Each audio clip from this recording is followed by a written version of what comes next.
আসসালামু আলাইকুম। আমি ভালো আছি, আশা করি আপনারাও ভালো আছেন। এটা সন্ধ্যাবেলার দিকে আমার ঘরের ডুমটা ভীষণ জ্যোতি নয়, মানে ডুমটা অল্প পাওয়ারের, তো ওই কারণে জোর নেই। সন্ধ্যাবেলা একটু চা করেছিলাম। আমরা 4 জন মানুষ, কিন্তু ছোট মেয়েটা তো বলতে পারে না যে আমি এটা খাবো ওটা খাবো, আর 3 জনের ভিতরে বলতে পারি।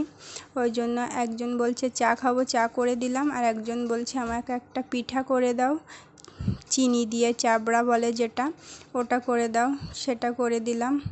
তারপরে আমি আবার খেতে চাইছি যে একটু পেঁয়াজি করে খাই। আমি আবার গেলাম পেঁয়াজি করতে। এই পেঁয়াজিটা করা হয়ে গেছে, সবাই মিলে ভাগযোগ করে খাওয়া হবে। পেঁয়াজিটা খাওয়া হয়ে গেলে তারপরে আমি আর রাত্রেবেলা ভিডিও শ্যুট করিনি। আমি তারপরের দিন সকালবেলা ওর আব্বু বাজারে গিয়েছিল, সব বাজার করে নিয়ে এসেছিলো। আমার আদা রসুন পেস্ট ফুরিয়ে গেছে, তো আমি ফ্রিজে এটা পেস্ট করে রাখি। বাচ্চাকে নিয়ে রান্না বান্না, তো একা ভিডিও শ্যুট করা, এডিটিং করা সব কিছু একাই করি হাতে, ওই জন্য পেরে উঠি না। আদা রসুনটা পেস্ট করে রাখলে সুবিধা হয়। তো ওর আব্বু মাছ নিয়ে এসেছিলো, একটা পোনা মাছ নিয়ে এসেছিলো। এটা 2 দিন হয়ে যাবে আমাদের। পাশেই বাজার, 5 মিনিটের দূরত্ব, ওই জন্য বেশি জিনিস আনা হয় না। একদিনের মাছ নিয়ে আসলে 2 দিন হয়ে যায়।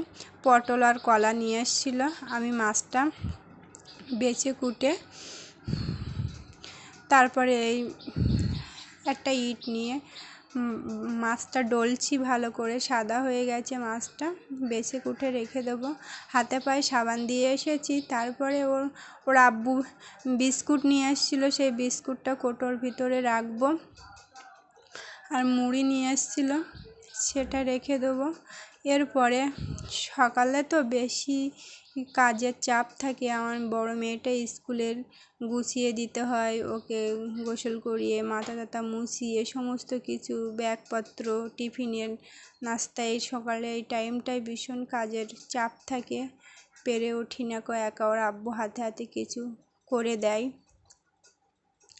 আমি এটা ঢেলে ভাত পানি খেয়ে ওকে খাইয়ে সব গুছিয়ে দিয়েছি। ওর আব্বু এই নিয়ে চলে যাচ্ছে, সেটা আর শ্যুট হলো না। আর তারপর আমি দুপুরবেলা 4 পিস রান্না করছি মাছ।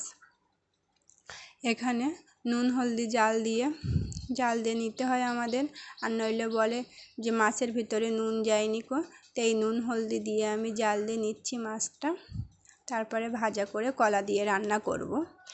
আর এই 4 পিস রেখে দিয়েছি।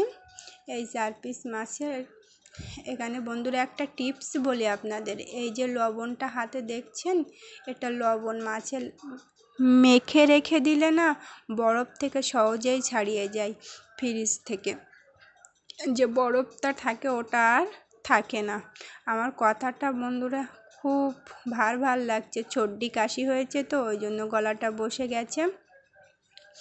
ফ্রিজে রেখে দিচ্ছি, কাল আবার বার করে অন্য পটল আছে, অন্য কিছু আছে গাছ থেকে, একটা সবজি বাগান আছে, টুকটাক সবজি ধরেছে, ওখান থেকে কিছু না হয় তুলে রান্না করে নেব। আমাদের সবজি বেশি খায় না, ওই জন্য কম নিয়ে আসে ওর আব্বু তো খেতে চায় না, আমিও খুব একটা পছন্দ করি না, তবু মাঝে সাঝে খেতে হয়। আর ফ্রিজে তো অটোমেটিক গোশ থাকে আমাদের। ওর মেয়ে তো মোটেই সবজি খাবে না, ওর জন্য আলাদা করে আবার একটু কিছু করব। এখন এই কলাটা দিয়ে রান্না করছি মাছটা। আর এই মাছে বড় 2টো ডিম ছিল, যা মোটামুটি বড় আছে, সেই 2টো ডিম আর মাছের ওই তেলটা থাকে না সাদা চকচকে, ওই তেলটা দিয়ে একটু বেসন দিয়ে বড়া তুলে দেব ওকে। এই মাছের 2টো তেল, আর এই সে মাছের যে নাড়িটা থাকে না, যে তেল থাকে চকচক করছে, ওটা আর ফেলে দেয়নি, কোনো নোংরা নেই, দেখেছেন। তারপরে ঝাল দিয়েছি, এতে হলুদ দিয়ে, লবণ দিয়ে, আদা রসুনটা একটু দিয়েছিলাম, স্কিপ হয়ে গেছে, একটু বেসন দিয়ে এটা মাখিয়ে 2টো বড়া তুলে রাখলে আমার মেয়েটা খেয়ে নেবে। ও মাছ খেতে চায় না। আজকে তার মাংস রান্না করিনি, মাংস হলে আর কিছু লাগেই না। মাংস যেদিন না হয় সেদিন না দুপুরবেলা ও ভাত খেতেই চায় না। আর ডিম ভাজা করে দিতে হয় ওকে, প্রতি সাজে সাজে ডিম ভাজা, যেদিন মাংস না থাকে। মাংস থাকলে তো কোনো কথাই হয় না। তারপরে এটা তুলে নিয়ে মাছটা ভেজে নিচ্ছি। এটা চাটুই বলি আমরা। এই চাটুইতে মাছটা ভেজে নিচ্ছি আর কলা দিয়ে মাছ রান্না করছি। আজ এই পর্যন্ত, আগামীকাল দেখা